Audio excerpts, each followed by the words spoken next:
I never thought the man who once told me I was replaceable would end up sitting across from me, asking for a second chance he didn't deserve. He stood there in the doorway of my office, holding a worn leather folder like it was the only thing keeping him upright, and for a moment, I almost didn't recognize him. Richard Collins had always been the kind of man who filled a room without trying, confident, polished, the kind of presence that made people lean in when he spoke. But the man standing in front of me now looked smaller somehow, like life had quietly folded him in on himself. His suit was still expensive, but it didn't fit quite right anymore, the shoulders slightly off, the fabric hanging looser than I remembered. His hair, once carefully styled, showed streaks of gray he hadn't bothered to hide, and there was something in his eyes I had never seen before, something uncertain. "Margaret," he said, clearing his throat as if my name had weight to it. "I heard your company might be hiring." I didn't answer right away. I simply looked at him, taking in the lines on his face, the way his fingers tightened around that folder, the faint hesitation in his stance. This was the same man who had once walked out of our home without looking back, the same man who had traded 32 years of marriage for someone half my age with a camera-ready smile and a career built on being admired. And now he was here, standing on the other side of my desk, waiting. "We're always reviewing candidates," I said finally, my voice even, measured, the way I spoke in board meetings when every word mattered. I gestured toward the chair across from me. "You can sit." He hesitated for just a second before lowering himself into the chair, as if unsure whether he still had the right to be comfortable in my presence. I noticed that. I noticed everything. The way he avoided looking directly at the framed certificates on the wall behind me, the company logo etched in glass, the quiet evidence of a life he had never imagined I could build without him. 5 years ago, if someone had told him I would be sitting here as the owner of a company with over 100 employees and contracts across 3 states, he would have smiled politely and changed the subject. Back then, I was the woman who made sure dinner was on the table by 6, who remembered every birthday, every appointment, every detail that kept our lives running smoothly. I was the background that allowed him to shine. And when he decided he wanted something brighter, something newer, he didn't hesitate. He had stood in our living room, hands in his pockets, and told me he needed more out of life. Not cruelly, not loudly, just calmly, as if he were discussing a change in weather. I remember the way the late afternoon light came through the windows that day, how it landed on the hardwood floors we had chosen together years before. I remember thinking how strange it was that everything looked exactly the same while everything was changing. He had mentioned her name once, Sophie, like it was an afterthought, like it explained everything without needing to be explained. A model, younger, ambitious, someone who made him feel alive again. I didn't argue. I didn't raise my voice. I didn't ask him to stay. I simply stood there and listened, because something in me understood that whatever we had built together had already been dismantled long before he found the words to say it out loud. And now here he was, sitting across from me, waiting for me to decide his future. I folded my hands on the desk, watching him carefully. "So," I said, tilting my head slightly, "tell me, Richard, why do you think you'd be a good fit for my company?" Richard did not answer immediately. He opened the folder slowly, as if buying himself time, his fingers lingering on the edge of the paper before he finally looked up at me. "I have experience," he said, his voice steady but softer than I remembered. "Management, operations, client relations. I know how to build things that last." I almost smiled at that, but not in a way he would have recognized. Build things that last. The words echoed in my mind with a quiet irony that sat somewhere between distant amusement and something colder. I leaned back slightly in my chair, studying him the same way I would study any candidate who walked into this office, except this was different, and he knew it.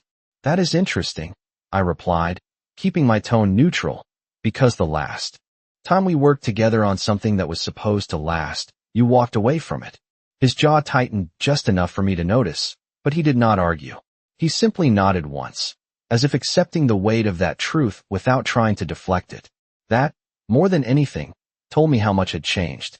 There was a time when Richard would have turned that moment into a debate, would have found a way to shift the conversation, to make it about perspective or timing or anything that did not require him to sit with discomfort. But now, he sat there quietly, letting the silence settle between us. I glanced briefly at the resume he had placed in front of me. It was polished, carefully structured, but there were gaps. Months that were explained in vague terms, positions that seemed shorter than they should have been, titles that sounded impressive until you looked a little closer. I did not need to ask what had happened.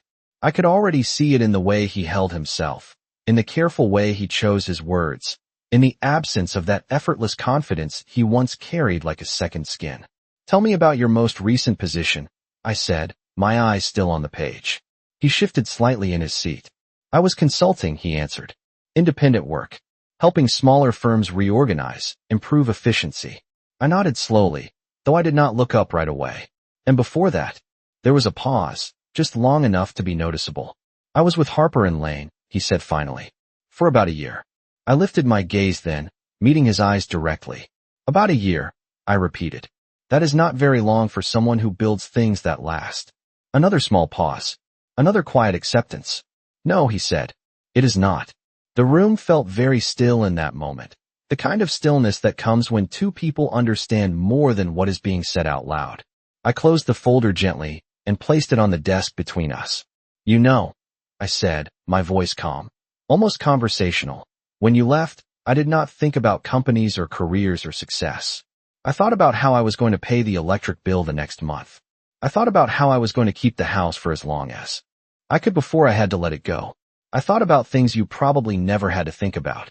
He looked down at his hands, his fingers now loosely intertwined, and for the first time since he walked in, he seemed unsure of where to place himself. "I did not know," he said quietly. "No," I replied, just as quietly. "You did not." I let that sit there for a moment, not as an accusation, but as a simple statement of fact. Then I straightened slightly, returning to the tone I used in every serious meeting, the one that left no room for misunderstanding. "In this company, we value consistency," I continued. "We value accountability. And most of all, we value loyalty. Not just when things are easy, but when they are not." I watched him carefully as I spoke, noting every small reaction, every flicker of recognition in his expression. He understood what I was saying. He understood that this was not just an interview. This was a measure. "Can you tell me," I asked, my voice steady and deliberate, "about a time when you stayed committed to something even when it would have been easier to walk away?" Richard did not answer right away. His eyes dropped to the desk, then to his hands, as if the question had reached somewhere deeper than he expected. I watched him carefully, not with impatience, but with the same quiet attention I had learned over the years, the kind that reveals more in silence than in words. "There was a project," he began slowly, his voice lower now, stripped of the practiced confidence he used to rely on. "A few years ago, a restructuring job. The company was struggling, and most people thought it was too far gone a fix. I stayed longer than I had to.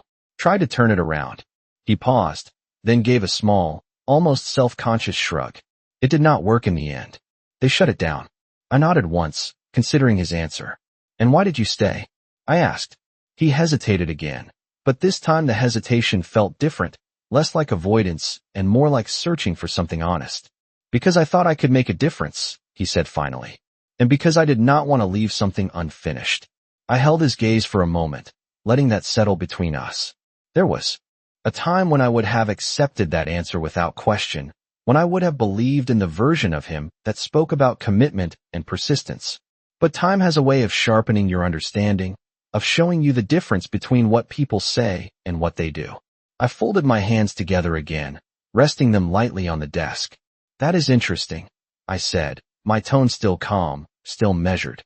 "Because I remember a time when you did leave something unfinished."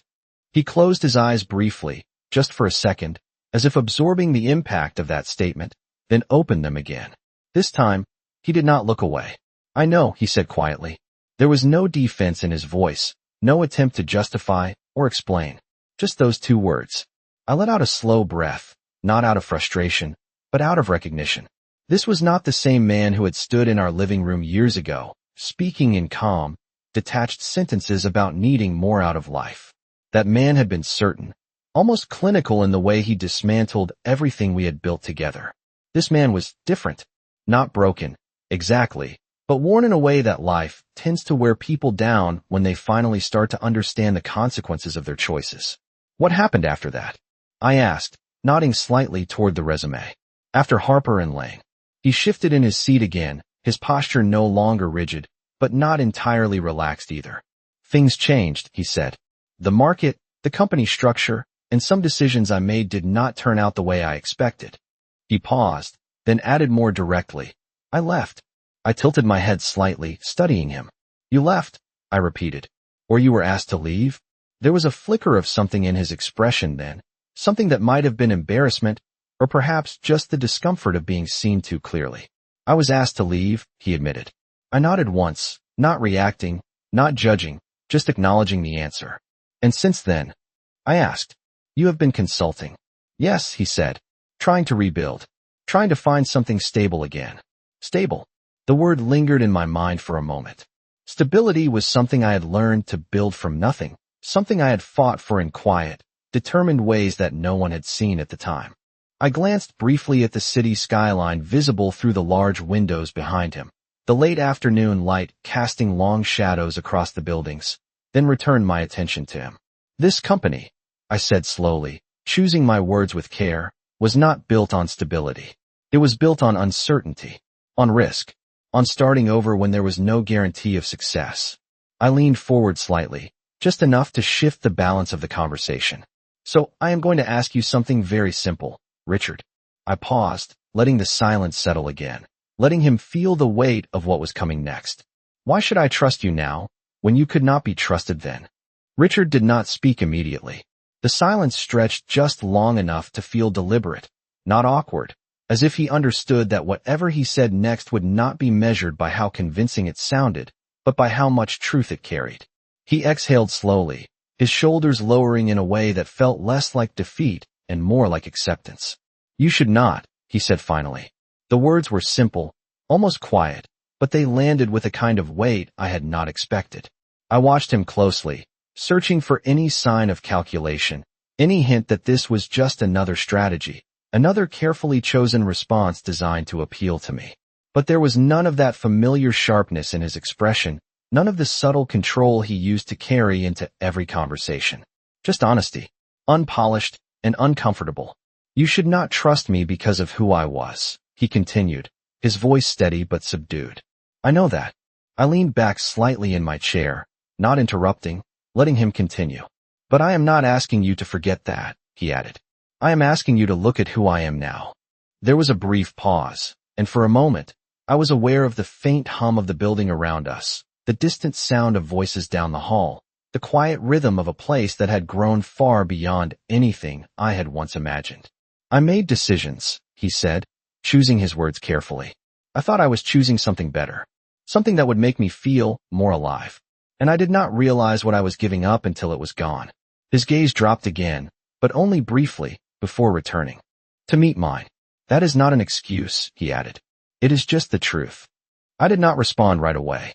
I let his words settle, not because I needed time to understand them, but because I wanted to feel what they did not say.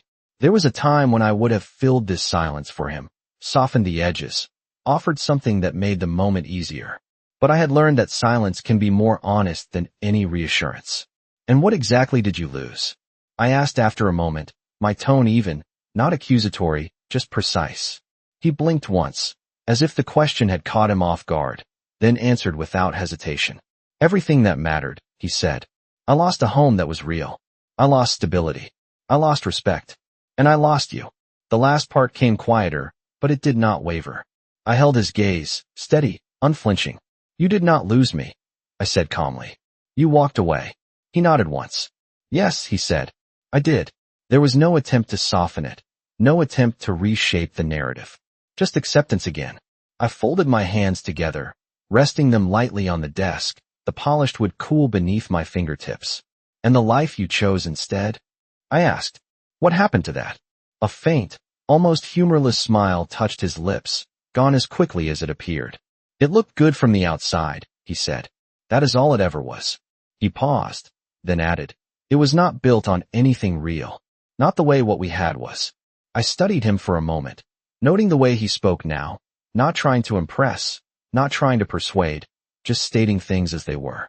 It was a different kind of presence, one that did not demand attention, but held it anyway. And now? I asked. Now you are here. Now I am here, he repeated. Because I need work, yes. But also because I wanted to face this properly, not avoid it anymore. I considered that, not as a personal gesture, but as part of the broader picture, the pattern of who he had been and who he might be trying to become. Outside the window, the light had shifted slightly, the sun lowering just enough to cast a warmer tone across the room, softening the edges of everything without changing their shape. I glanced at the folder again, then back at him. This company, I said slowly, was built by someone you once believed could not stand on her own. He did not interrupt. Every decision here matters, I continued. Every person we bring in affects more than just a balance sheet. It affects the people who have trusted me to build something worth staying in. I let that settle before finishing, my voice steady, controlled. So this is not about what you need. It is about what this company needs. He nodded, understanding. I know, he said. I held his gaze for one more moment, then gave a small, almost imperceptible nod of my own, not in agreement, but in acknowledgement of where we now stood. Good, I said quietly. Then let us continue. I opened the folder again, this time more slowly, not because I needed to review it, but because I wanted him to sit in the space between questions just a little longer. Silence has a way of revealing more than pressure ever could. I turned a single page, then another, letting the soft sound of paper fill the room before I spoke again. Tell me about a time, I said, keeping my eyes on the document, when you had to take responsibility for a decision that did not work out the way you planned. I did not look up immediately. I did not need to. I could feel the shift in him without seeing it, the slight tension, the careful inhale before he answered. There have been several, he said after a moment. But the most significant one, he paused, and I finally lifted my gaze to meet his, was personal. I did not react, only waited. I thought I understood what I wanted, he continued. I believed I was making a choice that would improve my life, and I did not consider the full impact of that decision on anyone else. His voice remained steady, but there was a weight behind it now, something that had not been there when he first walked in. And when it did not work out, he added, I had to face the consequences of that. Alone. I nodded slightly, not offering validation, not offering criticism, just acknowledging that he had answered. And what did you learn from that? I asked. He did not hesitate this time. That decisions made for the wrong reasons do not lead anywhere meaningful, he said. And that walking away is easy in the moment, but the cost of that choice does not show up until much later. I leaned back again, considering his words. There was a clarity to them that felt earned, not rehearsed. Cost, I repeated quietly. That is an interesting word. I closed the folder and placed it neatly on the desk, aligning it with the edge as I always did. Small details matter. They always have. Do you know what it cost me? I asked. The question was simple, but it was not rhetorical. He looked at me, his expression serious, attentive. I can imagine, he said. No. I replied gently, shaking my head once. You cannot. I let that sit there, not as a challenge, but as a statement of fact. It cost me more than comfort, I continued. More than stability. It cost me the version of my life that I had built over 3 decades. It cost me the assumption that I would grow old in the same place, with the same person, with the same sense of certainty. I kept my voice calm, even the way I had learned to speak about things that once would have broken me. It cost me time, I added. Time I could not get back. Time I had to spend starting over when I was not supposed to be starting over. He listened without interrupting, without shifting in his seat, as if he understood that this was not something to respond to, only something to hear. And yet, I said, after a brief pause, that cost also forced me to become someone I might never have become otherwise. I glanced briefly around the office, at the quiet evidence of what had been built here, then back at him. So the question is not whether you understand the cost, I continued. The question is whether you understand value. He held my gaze, his expression steady. I do now, he said. And how do you define it? I asked. He thought for a moment, then answered carefully. Value is what remains when everything superficial is gone, he said. It is what holds when circumstances change. It is what people choose to protect, even when it would be easier not to. I studied him for a second longer, then gave a small nod, not of agreement, but of acknowledgement. That is closer, I said. I rested my hands lightly on the desk again, my posture relaxed but precise. Because in this company, I continued, Value is not something we talk about. It is something we demonstrate. Every day, in how we show up, in what we choose to stay committed to. I paused, just briefly, before adding, especially when it is not convenient. He nodded again, more firmly this time. I understand that, he said. I watched him for a moment, then reached for a pen, turning it slowly between my fingers as I considered the next step. Good, I said quietly. Because the next part of this conversation is going to be very simple. I placed the pen down, my eyes returning to his. If you were given an opportunity here, I said, you would not be starting where you once stood. I let that settle, watching for his reaction. You would be starting at the bottom. Richard did not react the way he used to when something challenged his sense of position. There was no immediate pushback, no subtle shift in posture to reclaim authority, no attempt to negotiate the terms before they had even been fully presented. He simply sat there, absorbing the words, letting them settle in the quiet space between us. The bottom, he repeated, not as a question, but as if he were testing how it felt to say it out loud. I nodded once. Yes, I said. Entry level. Structured responsibilities. Direct supervision. No special considerations. I watched him carefully, not for agreement, but for instinct. The kind of reaction that cannot be rehearsed. The kind that reveals who someone is when they are no longer protected by titles or expectations. You would be accountable to people who are younger than you, I continued. People who have built their careers here from the ground up. You would follow their direction. You would earn your place the same way everyone else does. He let out a slow breath, his gaze lowering briefly to the desk before returning to me. I understand, he said.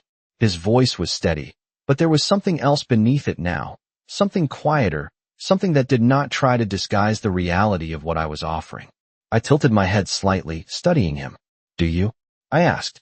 Because understanding something in theory is very different from living it every day. I let that linger for a moment before continuing. There will be days when the work feels repetitive, days when your input is not asked for, days when your experience does not give you any advantage. I paused, my voice calm, precise. And there will be moments when you will be expected to stay, to finish what you started, even when it would be easier to walk away. His expression did not change much, but I noticed the subtle tightening at the corner of his eyes, the way his shoulders squared just slightly, not in resistance, but in quiet acceptance. I am not looking for easy, he said. I am looking for a chance to do things differently. I held his gaze for a moment, then asked, and what does differently mean to you? He did not hesitate this time. It means showing up, he said. Consistently. Even when it is uncomfortable. It means not leaving when things become difficult. It means earning back a sense of integrity I did not value before. The word integrity lingered in the air between us. It was not a word he had used often in the past, at least not in a way that felt grounded in action. But now, it sounded different. Less like a concept, more like something he understood the cost of losing. I leaned back slightly, allowing a small silence to form again. Not as a test, but as space. Space for him to sit in what he had just said. Space for me to decide what it meant. This is not about proving something to me, I said finally. It is about proving something to yourself. He nodded once. I know, he said. I glanced briefly at the window again, the light now softer, the edges of the city fading into the early evening haze, then returned my attention to him. If you start here, I continued, you will not be treated as someone who once held a different position in a different life. That history does not apply in this building. I let that settle before adding. Here, you are only what you demonstrate, day after day.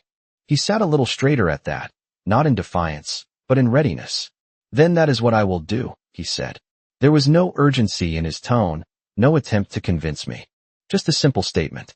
I studied him for another moment, then reached for the folder again, closing it fully this time. There is one more thing, I said, my voice quiet but deliberate. He waited, his attention focused entirely on me now. If you walk through that door as an employee, I continued, you do not get to leave when it becomes inconvenient. Not this time. I held his gaze, steady, unyielding. Can you commit to that? Richard did not answer immediately, but this time the silence felt different from before. It was not hesitation, and it was not uncertainty. It was something more deliberate, as if he understood that this was the moment where words would mean very little unless they were fully aligned with what he was willing to do. He sat there for a few seconds, his hands resting on the desk, no longer fidgeting, no longer searching for the right phrasing. Then he nodded once, slowly. Yes, he said. His voice was quiet, but there was a steadiness to it that had not been there when he first walked in. I can commit to that. I held his gaze, not responding right away. Commitment is easy to say. It always has been. The difference is whether someone understands what that commitment actually requires when it is no longer convenient, when it is no longer comfortable, when there is no reward in sight. And when it becomes difficult? I asked, my tone even. When the work is not what you expected, when the people around you do not see you the way you think they should, when you feel like you are starting too late, what then? He did not look away this time. Then I stay, he said. That is the difference. I watched him closely, searching for any trace of the man I used to know, the one who would have found a way to justify leaving, to frame it as a necessary step toward something better. But that version of him did not seem to be sitting here anymore. Or if it was, it had been quieted by something far more real than ambition. I nodded slightly, not in agreement, but in acknowledgement. Staying is not always visible, I said. Sometimes it looks like showing up when no one notices. Sometimes it looks like doing the same thing over and over again without recognition. Sometimes it looks like accepting that you are not in control. He listened carefully, his expression focused, not defensive, not reactive. I understand, he said. No. I replied gently, shaking my head once. You understand the idea of it. Living it is something else entirely. I let that sit for a moment before continuing. Because staying means more than being physically present. It means being consistent. It means being reliable. It means becoming someone others can depend on, even when there is no reason for them to believe you yet. He nodded again, more firmly this time. Then I will earn that, he said. I leaned back slightly, considering him in silence. There was no urgency in his tone, no attempt to persuade me beyond what he had already said. Just a quiet willingness to accept whatever came next. That, more than anything, told me that something had shifted. I reached for the folder once more, tapping it lightly against the desk, aligning the edges without thinking. Old habits remain. You know, I said, my voice calm, reflective. There was a time when I believed that stability came from other people, from shared plans, from promises that felt permanent. I glanced briefly at the window, the last light of the day fading into a soft gray. I believed that if you built something together, it would naturally last. I paused, then looked back at him. I was wrong about that. He did not interrupt. He simply listened. What I learned instead, I continued, is that stability is something you build on your own first. It is something that does not depend on whether someone else decides to stay or leave. I let that settle, not as a lesson for him, but as a truth I had earned. So if you are here because you are looking for stability, I said, you will not find it in the position. You will not find it in the title. You will not find it in anything this company can give you. I held his gaze, steady, unwavering. You will only find it in whether you choose to become someone who does not walk away. He took a slow breath, then nodded once more. That is why I am here, he said. I studied him for a moment longer, then finally gave a small, decisive nod. Not approval. Not yet. Just acknowledgement of what had been said. All right, I said quietly. Then we will see. I did not respond immediately. I simply let the silence settle once more, the kind of silence that no longer felt heavy, but intentional. The conversation had shifted, not just in what was being said, but in what no longer needed to be explained. I reached for the folder one last time, then set it aside completely, as if it had already served its purpose. All right, I said, my voice calm and steady. Here is how this will work. Richard sat still, his attention focused, no longer searching, no longer anticipating anything beyond what I would say next. If you come on board, I continued, you will start in operations support. It is structured. It is detail-oriented. It requires consistency, not creativity. I watched his reaction carefully. There was none of the subtle resistance I might have expected years ago. No hesitation. No attempt to reframe the position into something more aligned with his past. Just quiet acceptance. You will report to Daniel, I added. He is 32. He has been with this company for 6 years. He started at the front desk. I let that settle, knowing exactly what it meant without needing to explain it further. He earned his position, I said, and you will respect it. Richard nodded once. Of course, he said. I studied him for a moment, noting the absence of pride in his tone. Not because it was gone, but because it had been reshaped into something quieter, something less concerned with appearance. You will arrive at 8 o'clock every morning, I continued. You will leave when your work is complete, not when the clock says so. If something needs to be finished, you stay until it is done.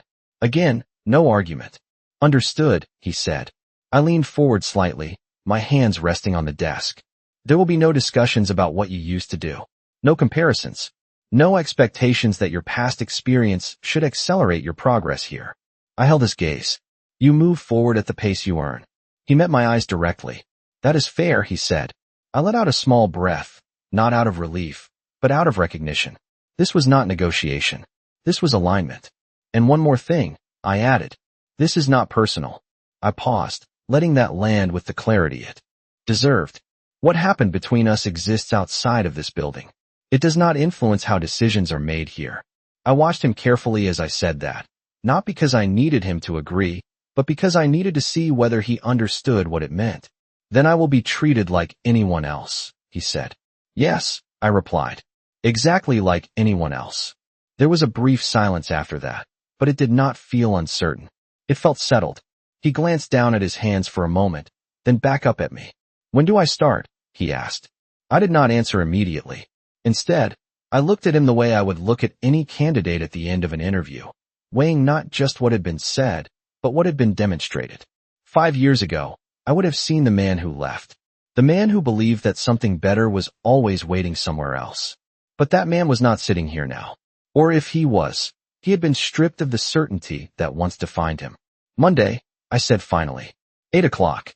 He nodded, once, firmly. I will be here, he said. I believe that he meant it. Not because of the words, but because of the way he said them. There was no performance in it. No need to impress. No expectation of approval. Just a quiet statement of intent. He stood up then, smoothing his jacket slightly, a small, habitual gesture that felt familiar and unfamiliar at the same time.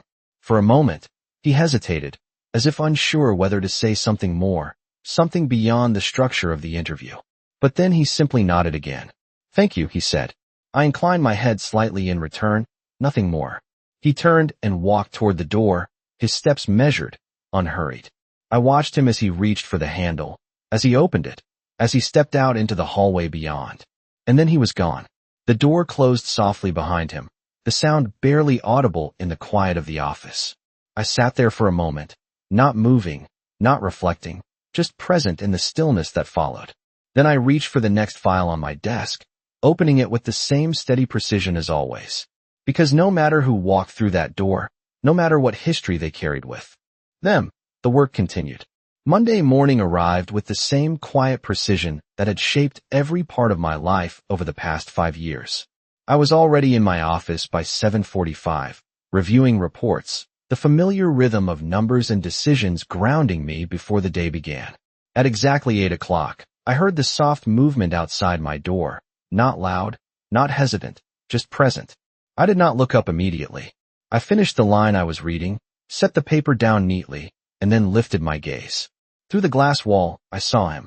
Richard stood near the operations desk, speaking with Daniel, his posture straight, attentive, not imposing. There was no trace of the man who once expected rooms to adjust to him. He was listening. That, more than anything, held my attention. Daniel handed him a tablet, pointing to something on the screen, explaining the morning workflow.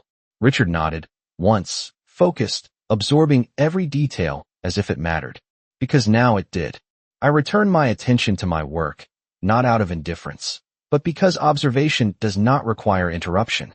Over the next few days, I noticed the pattern. He arrived early. Not exactly on time, but early. 5 minutes. Sometimes 10. Small margins, but consistent ones. He did not speak more than necessary. He did not offer suggestions that had not been asked for. He followed instructions, completed tasks, and when something was unclear, he asked once, listened carefully, and adjusted. There was no performance in it. No attempt to be seen. Just quiet effort. By the end of the first week, I saw something else. Fatigue. Not physical exhaustion alone, but the kind that comes from learning to exist in a space where you are no longer defined by what you used to be. It shows in small ways. In the pause before responding. In the extra moment taken to double-check a detail. in the way someone carries themselves when they are aware that every action is being measured, even if no one says it out loud. On Friday afternoon, I stepped out of my office to walk through the operations floor, something I did regularly. Not to supervise, but to stay connected to the rhythm of what we were building. As I passed his station, I noticed a stack of reports beside him, neatly organized, each one marked with notes in the margin. He was reviewing something Daniel had assigned, his focus steady, his expression neutral. He did not look up when I approached. He finished the line he was reading first, then lifted his gaze. That detail mattered. "Miss Collins," he said, his tone respectful, not familiar. I inclined my head slightly. "How is the adjustment?" I asked. He considered the question for a moment before answering. "It is clear," he said. I waited. "Clear in what way?" I asked. He glanced briefly at the reports, then back at me. "There is no room to assume," he said. "Everything requires attention. Everything has to be earned." I nodded once. "Yes," I said. "It does." There was a brief pause, not uncomfortable, just present. Then he added, "I understand that now." I studied him for a moment, not looking for perfection, not expecting transformation, just observing consistency. That is where change actually lives. Not in what someone says once, but in what they do repeatedly. "Good," I said quietly. I did not stay longer than necessary. I did not offer encouragement or correction. I simply moved on, continuing through the floor, because this was not about watching him. It was about whether he could continue without being watched. Weeks passed, and the pattern held. No shortcuts, no excuses, no departures when things became inconvenient. Just steady, deliberate work. And one afternoon, as I stood by the window in my office, looking out at the city that had once felt so distant, I realized something simple. I no longer needed to think about what he had done. Not because it did not matter, but because it no longer defined anything that existed in my life now. What mattered was what was in front of me, what had been built, what continued to grow, and who I had become in the process. I turned back to my desk, the next decision already waiting, the next step already clear. Because in the end, I did not need revenge. I had something far more valuable. I had control over my own direction. And that was something no one could ever take from me again.